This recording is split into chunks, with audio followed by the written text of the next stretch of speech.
Welcome to another episode of Zelos Podcast. I'm your host, Rocky Snyder. This week I've got Samuel Archer Jr. on. He is head of strength conditioning for the San Jose Earthquakes Academy teams, specifically the upper teen years, U15, U17. Sam's going to come on and we're going to talk all about strength conditioning, what it's like to be in the MLS. So in the meantime, follow us on Instagram at Rocky_Snyder. Click the subscribe button. Enjoy the show. Yes, it is back to the hometown sports here, and I got San Jose Quakes, the Earthquakes. And I gotta say, if there is a stadium that you want to go see an MLS match, it is PayPal Stadium, right by Mineta Airport in San Jose. And Sam Archer Jr., he is with me now. He is in charge of a portion of the academy, which we're going to get into, the San Jose Earthquakes Academy, which is just developing the players going up to the MLS, just like MILB or the farm teams. We're just going to get right in it. So, Sam, hey, welcome to Zelos. Thank you. Glad to be here, Rocky. Dude, well, it's good to have you here. I'm really excited because I've had some of your colleagues on in the past, and there's nothing like talking to some of the teams that I'm a fan of, and the Quakes are one of them. You guys did pretty well this season, a lot better than last year, I'll tell you that. So Yeah. from a fan base perspective, I'm going to say thank you right now for that. Yeah. So tell me though, you just got into town less than a year ago. Where were you coming from? Give me your origin story. Like, where did you grow up, and how did you get here? Yeah. So I was born and raised in Queens, New York. So I'm a New Yorker, even though you might not hear the New York accent anymore, but we'll get into that. My father basically put a ball at my foot when I was 3 years old, 4 years old, like just walking, physically developing. And I'd say literally I just fell in love with it ever since. My parents are Jamaican immigrants. So they moved to New York from Jamaica. In Jamaica, it's soccer, football, or track, really, like on the athletic side. So my father he took me to a track and he took me to a field. And I didn't want to run unless I had a ball at my foot. So naturally. Hey, was your dad a footballer? Was your dad a footballer? Yes, he was. Yes, he was. Nice. Semi-pro level, collegiate level. Right on. Yeah, my mom, she's a school teacher, and so she honed in on the educational side with me. So the mother, education, father, athletics. So I got Sounds familiar. Yeah. But yeah, soccer took me to Rutgers University. We can skip through the whole development stage, but basically I played club soccer, right? I played for different teams. This was before the academy, so I'm dating myself a little bit. I only got to play academy the last year with the New York Red Bulls. So I was with New York Red Bull Academy. Were you now? Right on. Yeah. That must have been exciting. I mean, you get the letter and get the opportunity to go play at the academy. Yeah. That's a highlight. Yeah. I mean, from the age of 13, 14, I got my first experience going overseas. I played in the Gothia and Dana Cup, which is a historically challenging youth soccer tournament overseas in Denmark and Sweden. And that was my first, I guess you can say, eye-opener to this is what professional soccer life could be like for me. And it really, I think I really started to lock in a little bit more from that young age. I always knew I wanted to play. Always knew this is what I love. This is my passion. But I think that was a moment for me where I realized yeah, this can be my career, Right on. Yeah, I was blessed enough to be picked up by the U.S. Youth National Team. So I have U17 national team pool experience. I have Jamaican national team pool experience. So going into those type of camps. So from a young age, being around high level athletes and seeing what it's going to take for me to really take it to the next level. Wow. Okay? So just right there, difference between U.S. national and Jamaican national. What's the biggest difference between the two?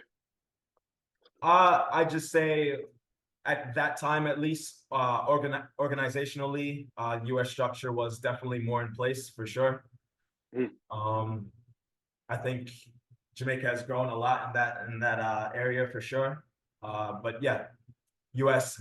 has the financial, of course, upper hand Yeah. resources.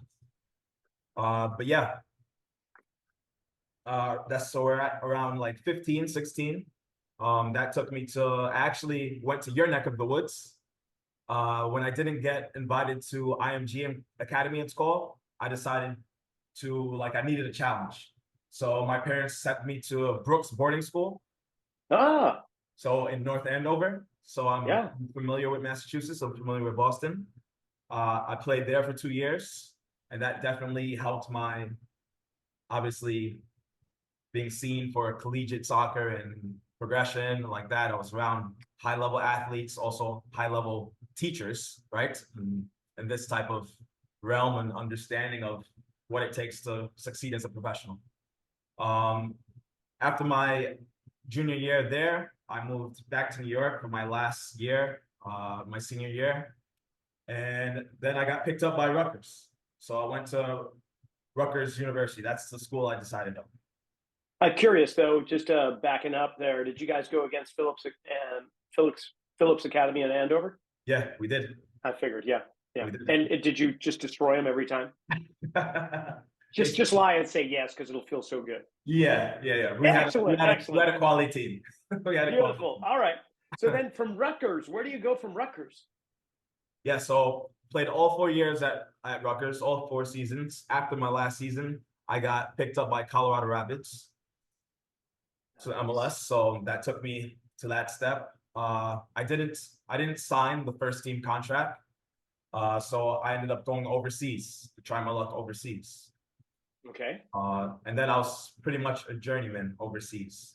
I signed in Denmark, I signed in Poland, Finland. Final season, I just played in Norway, but that was more of a just for fun coaching type of season. Well, I gotta say, that's such a world that I have no experience in. I have no idea of what traveling in that regard, being an athlete and going from one foreign nation to another. I mean, in some ways, I'm sure it made you worldly wise and quite the traveler, but other times, I mean, it makes you feel kind of alien, foreign, isolated. What, like mind wise, mentally, what was that like? Yeah, you definitely get the opportunity to find yourself. If that makes sense. When you're, Yeah. it's definitely a mental battle. The psychological side of it of, you know, what am I in this for? Like, I believe I can be playing at XYZ level or XYZ club, but I'm not there yet. What is it that I need to do to get there? And I literally, I wanted it. Like I did everything I could. Unfortunately, I had an injury that's, there's a reason why I stopped playing. But like, you got to really mentally, it's a battle every single day. You're out there on your own. You don't know if you're going to actually make it, because I never signed for a team that was giving me 6 figures a year. I was working with 30, like 40. That's not something that you're going to, as an athlete, live off of, right? Right. So that's the mental struggle that a lot of athletes, a lot of soccer players in particular, coming from the States, definitely go through, for sure. So yeah, it's a mental grind for sure. So through that journey, you go into you find your way up north into Norway, Yeah. and you just mentioned a coaching position, or were you player coach? So actually, it's funny. What took me to Norway is my fiance. Of course, she did. Yeah. So I mean, long story short, happy wife, happy life. We were living in New York. Was coaching in New York, and you can just say, yeah, due to homesickness on her end. And for me, I knew what I do can translate to anywhere. So it wasn't an issue for me to make that move with her. And it turned out being a incredible move for both of us and me personally in my career. When I first got there, Why is that? You because it gave me the opportunity to the last club I was at to work at Budaglimt. And Budaglimt was like I was coaching on high level in the US, but Budaglimt gave me a different perspective of what strength and conditioning coaches, what the physical development, what the medical side is looking at in Europe, how they're developing players in Europe. It gave me a different view, a different perspective, and it gave me a whole other view of looking at this. A deeper comprehension Exactly. Is that what's over there? Comprehension. Yeah. There's just a different style about developing soccer players from the youth. Yeah. Would you say better? I wouldn't necessarily say better, but what are the elements? What were the elements that are better? Like, what did you take from that is absent in the American academies? I'd say for sure the understanding that the youth need to be doing the exact same thing as the first team, except starting from the obviously competency base. But it needs to your U14 team should be playing the same exact style as your first team. And I don't think in US there's that same type of connection.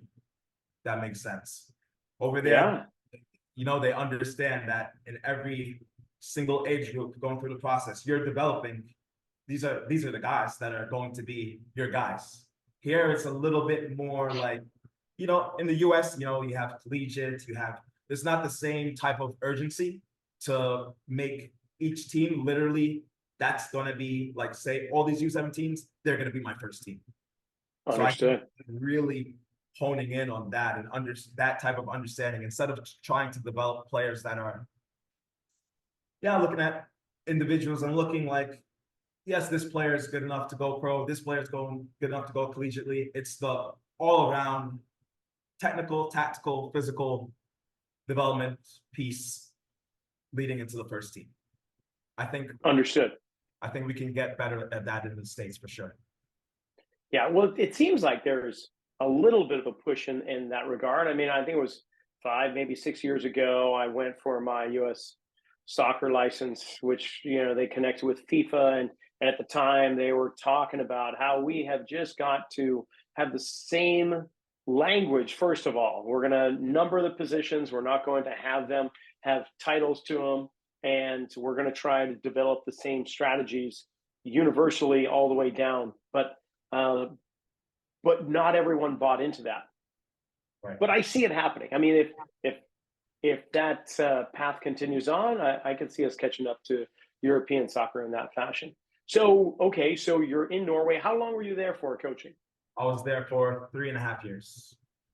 Oh man, yeah. So you developed a lot of experience there. Yeah. So I was coaching at the first year was actually tough for me. So I went over there when it was COVID time. So don't even get me started on that. Yeah, we can. I think I'm so done. I think we're all done with talking about that. Yeah. But there you go. You get experience from it, even though it's not the ideal environment. Okay, so you get past that, and now things are opened up. And what was your position with the Norwegian team? So I was the U15s, 13s, 14s strength and conditioning coach.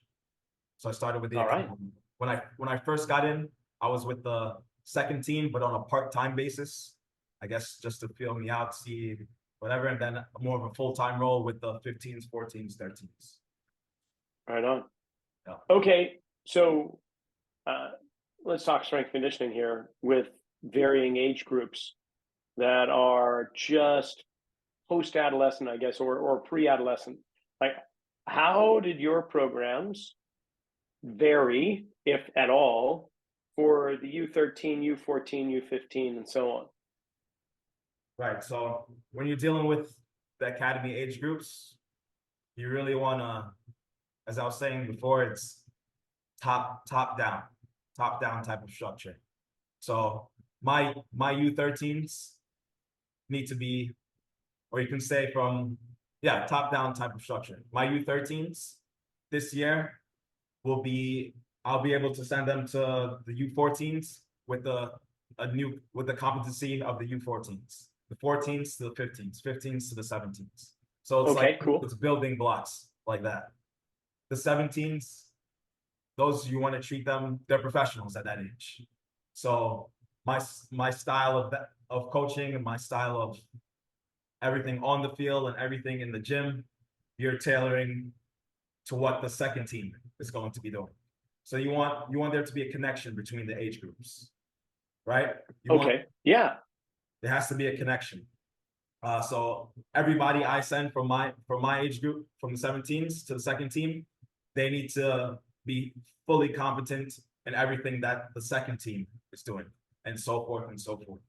So that's how I break down you can say the LTAD model, the long-term athletic development model. Yeah, you've got yourself, like your wife might call it a rubric, where you have basically, here are the elements that we need to have proficiency in. Here's the degrees of proficiency to actually mastery. And your goal is to get them up as close to mastery for that age group, because that's more or less the starting or midway point for the next group.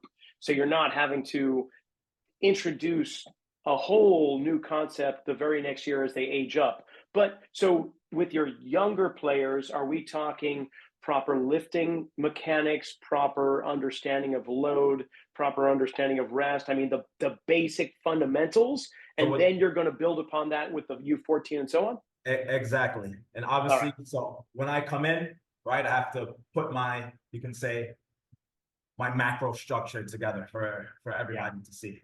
And so, yeah, the 13s, 14s, you're talking about real basic, right from the start. You're talking about squat mechanics, hinge mechanics, step-up mechanics, bracing mechanics. You're talking about the foundational movements, right? Being proper form in foundational movements. And that's on the field and in the gym. And then you take it to the next step with the 15s. Okay, I'm first coming in, so I have to assess. Obviously, everything is a day by day from when I started. Eye test. The eye test is first before any type of movement competency test. It's what you see Like, on a day-to-day you basis. use the Snellen chart with the letters going down lower and lower, cross one, close one eye, close the other, and so on? Yeah, literally. Yeah.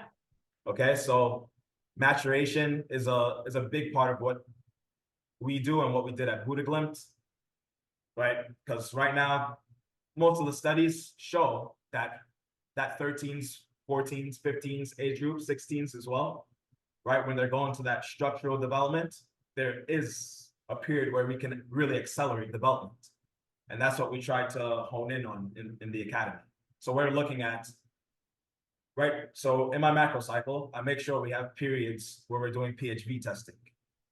Okay, and that's how we can get more individualized with the players and more individualized in their gym programs and how. Okay, so that's like a growth velocity chart. Basically, you're measuring them on a regular basis to see where the growth spurts are. So I'd say every 3 months, we've been doing it every 3 months. They go through their standing height, seating height, weight, and then we have, of course, the height of their parents, whatnot. And I've got the Excel chart that we can see where their peak height velocity is going to be. So, and do you request medical records from previous years so you can see that as well? Yes. Dude, I love this. Yes. You're really diving in deep. That's awesome. Okay, so let's say that let's just look at LTAD for a moment here as it relates to football/soccer. You've got an athlete that is that you notice is having a growth spurt. Are you going to go like joint mechanics and mobility because they're going to be a reduction of mobility? Do you load the system? Are you looking for strength or speed, or what are the elements based on where they are in their growth patterns? Right. So before that peak height velocity, before that peak maturation, you're looking purely movement mechanics, purely movement mechanics. When they're in that stage, because everything is cognitive, right? A lot of their development has come through cognitive development. When they're in that stage where they're at the peak height of their velocity of their growth, that's when I start to look at, okay, maybe we need to look at his loading. That's like when I give the coaches more focus on the field, on their field-based loading. And when I look in the gym, taking down the volumes, or maybe adding the volumes just with less weight or body weight. Depends on what age we're working with. If it's the 15s, then they're working with weights. I don't believe too much in starting with weights with the 13s, 14s towards the end until they have full competency. Why load the structure if they don't have the mechanics? Why am I going to do that? So total agreement. Yeah, so in that process of that peak maturation, right outside of that window is when, or in that window is when cognitive. Right outside of that window is when I see the competency, I'm gonna load those guys. I'm gonna start loading those guys. Okay, so how do you deal with the cognitive in a weight room setting? Or is it strictly out on the playing field or doing situational stuff? What are we talking with cognitive? So I'm very creative, or I'd like to say that I'm creative. I like to take on what I've learned and through coaches that have worked with me and through just my training. In the gym, I do have cognitive. But when I say cognitive, that means literally like, what's a good example? Box jumps. I point to a direction and they have to explode up and to the right, explode up to the left. So it's not simply just a simple movements. It's actually reactional based, right? So that's where you can start to get creative in the gym, especially for soccer players, I feel like, because at the end of the day, yes, there's straight line speed, there's vertical, but at the end of the day on the football pitch, it's constantly surveilling what's going around with you and reacting to what's going on around you. So that makes me think then, sorry, Sam, but we've got this age separation, U13, U14, U15, and so on, but you're also talking about the maturation or growth rates of these athletes, and some hormonally are going to be different than others at their same age bracket. So what I'm envisioning right now then, and correct me if I'm wrong, is that you've got in your mesocycle, shall we say, or your meso program, I've got A, B, C, and D. And depending upon where they are with their PHV, I'm going to place them in B or C or A or D. And it's not going to be age specific so much it is going to be based on their maturation. Exactly. I love you. I love this. I want to be as individualized as I can be, right? Because that's how we get the best out of the athletes.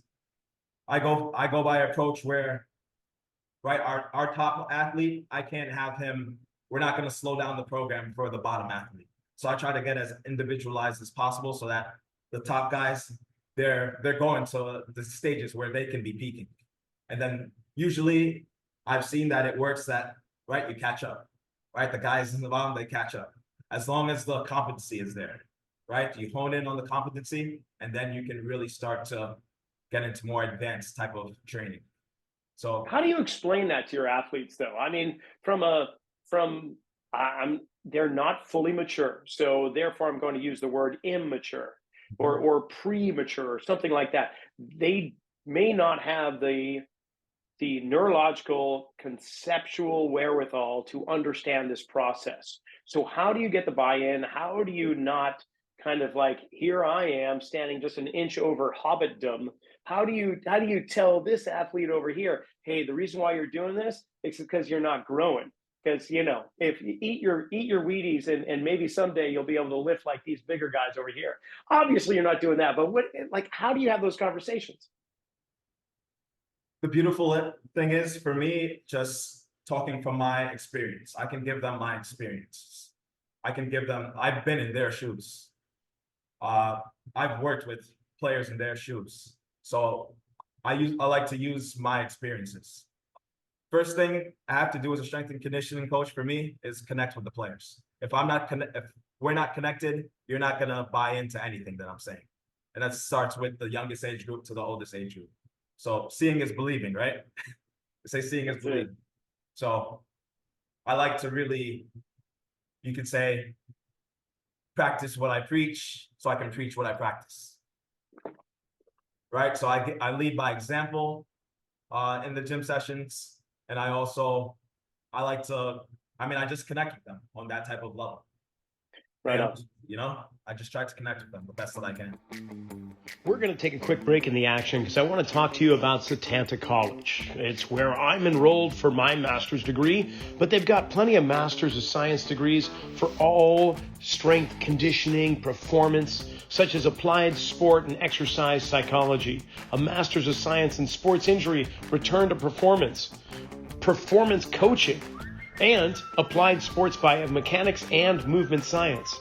And if you're interested in finding out more, just go to setantacollege.com. You can even use a code for 10% off your tuition.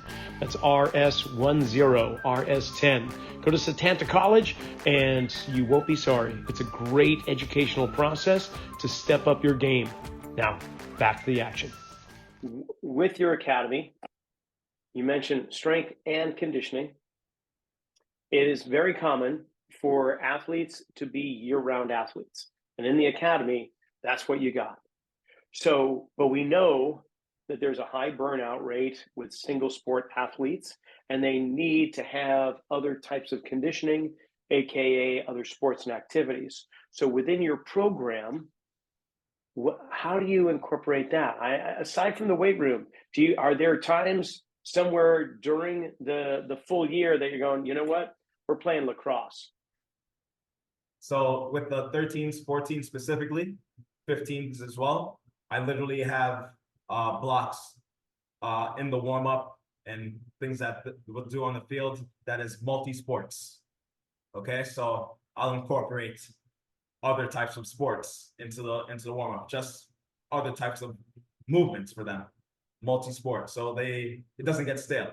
You know, you always have to find new ways of intriguing them, you'd say, right? You want to intrigue the athlete, especially at the younger ages, right? If every day, not everybody can take every day honed in, you got to be the best at this, or this, or this. No, right? So it's fluctuations, changes in this. So it's literally in the macro cycle, multi-sports, right? They'll go through 4 months of when the warm-up is actually multi-sports. And you're getting different types of movements that is actually going to help in their development as a soccer player. I mean, are you taking are you actually doing actual different sports, or is it just multi-sport warm-ups? Meaning like, hey, I'm going to break out the twister mats and we're going to put it out on the pitch and I'm going to spin the wheel and left hand blue. Are you going to break out literally lacrosse sticks and, hey, instead of kicking the ball around, we're going to be using these sticks, or ultimate frisbee, or hey, here's a basketball court right here, let's go shoot hoops? Yeah, so right now I'm a European handball guy. So I like throwing that in there. I like throwing a little bit of what is it called? Capture the flag. Oh, like, thank God you didn't say like pickleball. I was okay, that's good. So, capture the flag, right on. Yeah. So just things it's fun, and also they're also gonna get some different types of movements and learn some different types of biomechanics, you can say, right? Because there's different movements that can incorporate into the soccer from other sports. So I definitely am a fan of definitely doing other sports as well, for sure. How many athletes do you have at each age level in the academy? So the 17s, we're at around 26 right now. 15s, about 20, 22. 13s, 14s, you're looking around 20 as well. So 20. So you're looking at about 80 to 100 athletes? Yeah. Woo! Man. But remember, how are you with remembering names? So remember, 13s and 14s, we have an assistant who's more hands-on with them. I just give him the structure. But yeah, it's a lot. It's a lot for sure. Okay, what are your go-tos, must-haves when we're talking about loading, resistance training? What do you have to have in your program?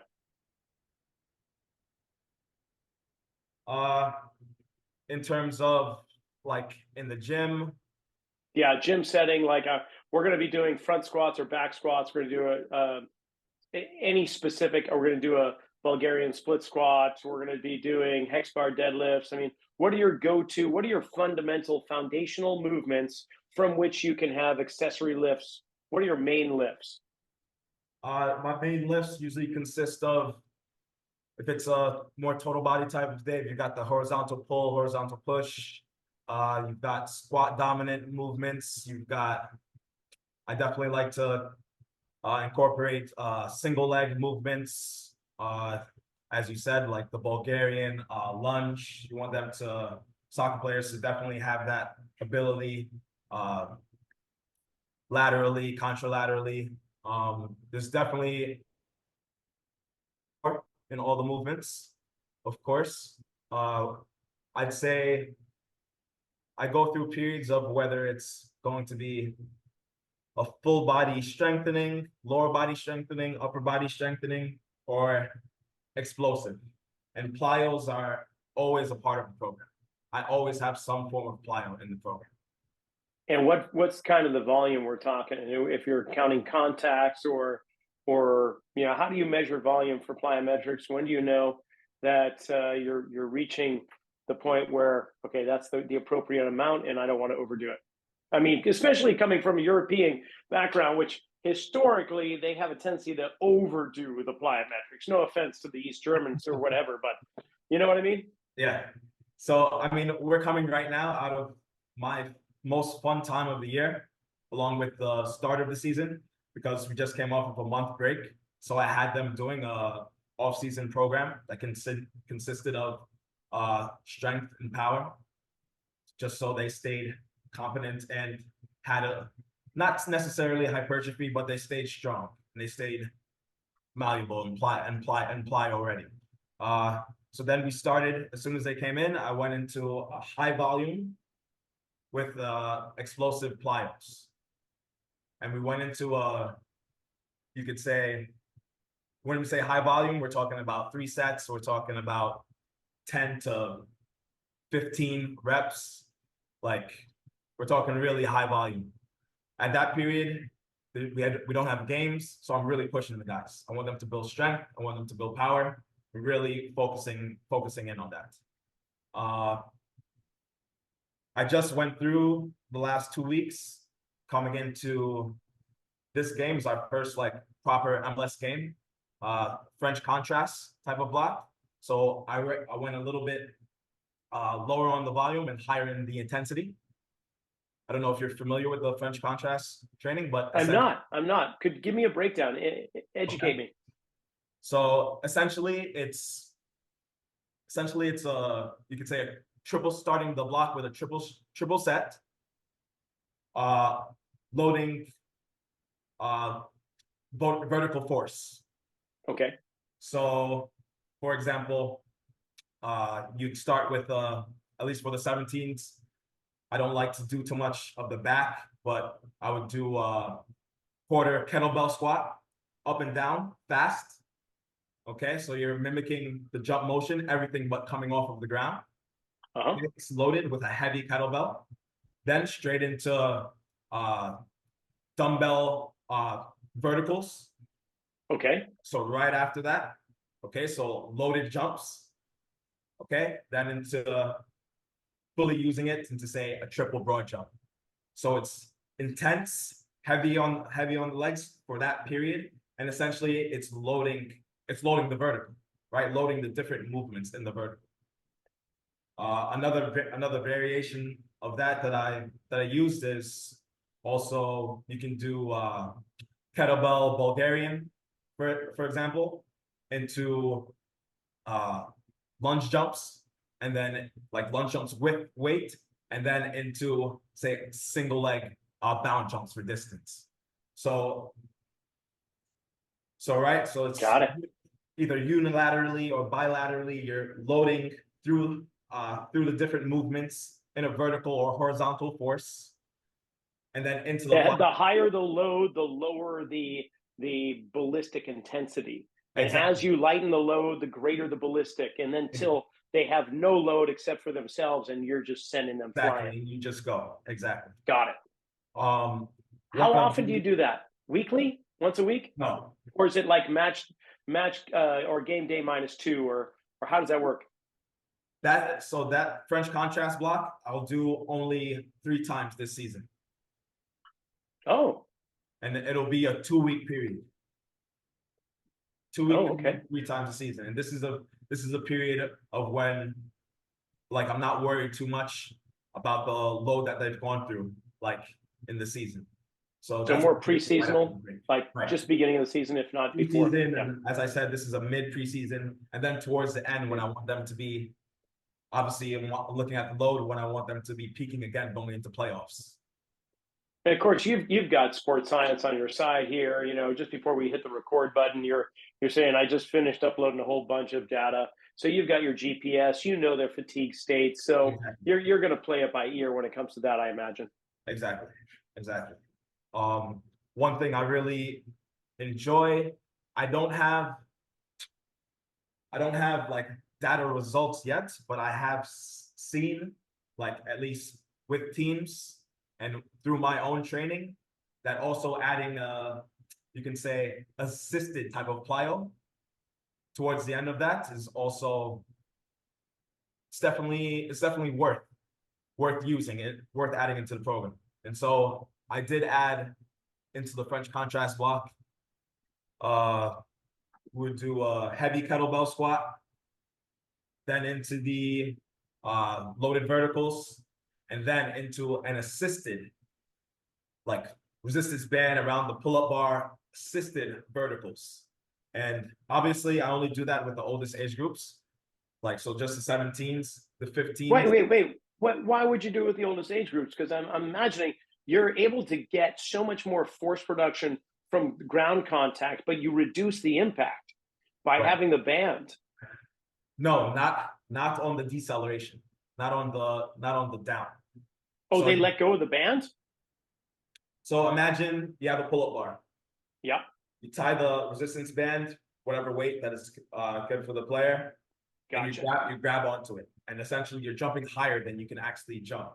So you're coming down with a little bit more. I see what you're saying. Yeah. Okay. Yeah. So I make sure that it's the more competent age groups, 15s, 17s.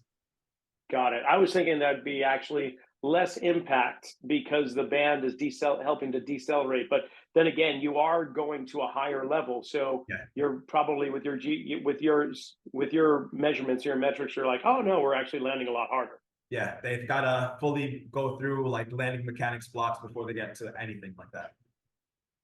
Right on. Dude, you just got such a fun job. You must love this. It's amazing because, like, especially right now, like, this is my project. I'm tracking what I can do with these age groups and how they can progress, like, long term. So, like, this is really like my project right now. I'm at the stage where I really want to see what I can put together and where I can, yes, this is where X, Y, and Z happens. Yes, this is where X, Y, and Z happens. So brilliant. Yeah. That is excellent. And so I don't even know if we finished that story though, but you were in Norway and you made it to San Jose last July. You came over with Mike Brown, right? He came over before me, and literally, like, one day I just saw that there was an opening for the position, and I knew he was over there. Yeah. Oh, no way. Oh, Yeah. See, I thought he recruited you. I mean, kind of.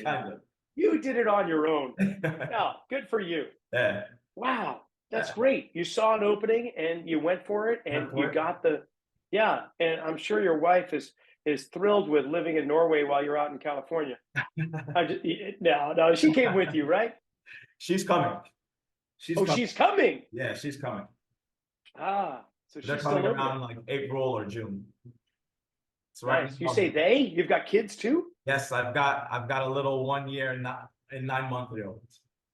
Oh man, there's an added element. So wow, being a new dad and having to move away, how is that? That's got to be rough. Yeah, it's let's just say I try to focus as much on work as possible because the time in between is tough because I only get to talk to them in the mornings and before I go to bed. So 9-hour time. Well, So That is a nice thing about technology. You can actually see your baby and your wife, but they're coming over. Well, that is pretty cool. And so, with your position as strength conditioning coach, with the U15, U17 at San Jose Earthquakes Academy, is that where you want to be? Like you're developing the plan. You want to. I'm imagining you want at least a couple of seasons to really solidify this plan before maybe moving up the ranks or whatever the case may be. So as I said, for me, like the academy is the most. I literally get joy every day out of seeing players like develop. When you're working with the second team, first team, obviously it's more of a management type of stage, right? And it's a different type of development. In the academy, you can really take a player to another level when you get them at that right age group, and you can really see like just an acceleration in development. And for me, like that gives me a lot of joy. So right now, I'm very happy in the academy side of things. But well, that's a story that keeps resonating when I talk to like guys in your position that are at AAA or in the minors or on the farm teams. They are loving it because there's so much more room for development with the athletes compared to those that are on the first team or in the majors, where now you're just kind of making sure they stay up there and it's a little tweak here and there. It's more fine tuning, but you've got so much more bandwidth that you can work from with your developing players. So I can completely understand that. Now, being a fan, being a Quakes fan here, I've only gone and watched first team events. Do your players play in PayPal Stadium, or are you guys over at the practice pitch on the other side of the parking lot, or how does that work? Yeah, so we don't play at PayPal. We played at Reading Grant or Ohlone College. Ohlone. It's where our home games are located. And essentially, like our bigger type of competitions are usually like tournament based, just like youth tournaments, right? You've got GA Cup, you've got MLS Next Fest, where the players really get a chance to showcase themselves in front of professionals, scouts, collegiate scouts. Those are the big events at the youth level, for sure. And these players of yours, are they primarily from the Central Coast, or are the Quakes recruiting internationally and nationwide? So another thing I enjoy is just working with just players coming from different demographics, different backgrounds, and just getting an understanding of different cultures, where different players are from, parents are from. Yeah, we have scouting, of course. Coaches are scouting, like we're always looking for the top talent in the Bay Area, right? But of course, there's always opportunity for, you can get a top quality player, then you get a top quality player. I won't go too much into the scouting process because that's like a little. No. So, but yeah. Very cool. Okay, so if Christmas was next week, and you're writing your wish list for Santa, as it relates to your job and the gym environment or just your day-to-day, what are you going to ask for? What would make your work a little bit more complete? Not that the HR director or the coach is watching right now or anything like that, but what were some things that are piquing your interest? You're like, ooh, I think that would come in handy. Yeah, so I mean, just right now, we're a little bit moving between doing gym at the field and doing gym at the first team facility, just because when the first team, like we don't have our own gym facility yet. So that's in the works. So I think that obviously would be big if the academy had its own gym space, right? Of course. But so you got to work around the first team schedule. Right, exactly. And even the second team works around the first team schedule as well. So we all have to be together. Yeah, so right now we've got equipment at the sheds, at the fields. So I do gym-based sessions at the field and as well as at the facility. So right now it's a bit of a dance. And if I didn't have to dance as much, it would be just a little bit a little bit easier, you know? Yeah, we got to call the chancellor to Loney and have you just open up the weight room over there. We'll see what we can do about that. Yeah, I love that. Okay, last question is that you're always learning, and you've sought it, information, experience, education far and wide, from New York to Europe to California. What are you interested in learning at this time? Where is your interest as it relates to maybe strength conditioning, but maybe outside of that arena? Well, right now I'm fully diving into just biomechanics and just simply how do I get the player to get from A to B faster. So I've been diving into that, like really diving into it. I also have to do my next CSCS. So I've also been, I'm in the books in between everything that I'm doing here as well. But I've really been just listening to some like YouTube, and your podcast is about to be next for sure. Just as much education as I can get, but really I've been focused on just linear speed. How do I get these players, especially from 13, 14, 15, right, to just understand mechanically first, right? And how can I get them to just produce that horizontal vertical force that'll translate onto the field? And Beautiful. I've just been diving into that, how I can really structure it so that the 13s, 14s, 15s, 17s have that development pathway. So yeah, it's just fun. Every day it's really fun for me. I can just, every word you say, it just resonates, and it exudes your enthusiasm too. So Sam, we connected on LinkedIn. I'll be sure to put that on the description below. But do you have an Instagram or any social media stuff where people that are interested in watching and following, anywhere to go? Yeah. It's archmadness_fit, where you can follow me on my Instagram. Yeah, right now I'm a little laying low off the social media scene until I bet you are fully diving in here. But yeah, you can definitely follow me on my Instagram for sure. Right on. Sam, I can't thank you enough. This has been a really fun conversation, and I learned quite a bit. And that's really the selfish nature of this podcast, is because it's a classroom for me. I get experts in the field like yourself, and I can just pepper them with questions and learn as much as possible. So in this episode, no exception. I want to thank you for being on. Thank you. And that brings this episode of Zelos to a close. I want to thank Sam Archer for coming on, and the Earthquakes organization for allowing this to happen. Don't forget, you can get a discount off tuition for your Masters of Science program at Satan's College. Just go to satanscollege.com. Use the code RS10, RS10 for 10% off your tuition today. And while you're at it, if you want to pick up a copy of my book, Return to Center, Strength Training to Realign the Body, Recover from Pain, and Achieve Optimal Performance, you can do it at any major bookseller. Until next week, go out and make it a good one.